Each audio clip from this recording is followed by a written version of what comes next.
In this video, I'll show you how to fix voice chat issues in Xbox Game Bar on Windows. First thing, check Xbox Game Bar settings. Go to the Start menu and search for Settings. Enable Xbox Bar with navigating to Gaming, Xbox Game Bar and ensure it's toggled on. Next, repair and reset Xbox Game Bar.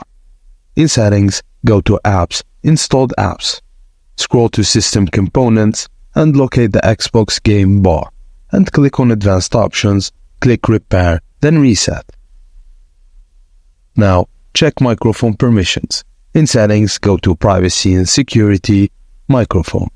Ensure microphone access and let apps access your microphone are turned on. Make sure Xbox Game Bar has permission. Now, search for Device Manager from the Start menu.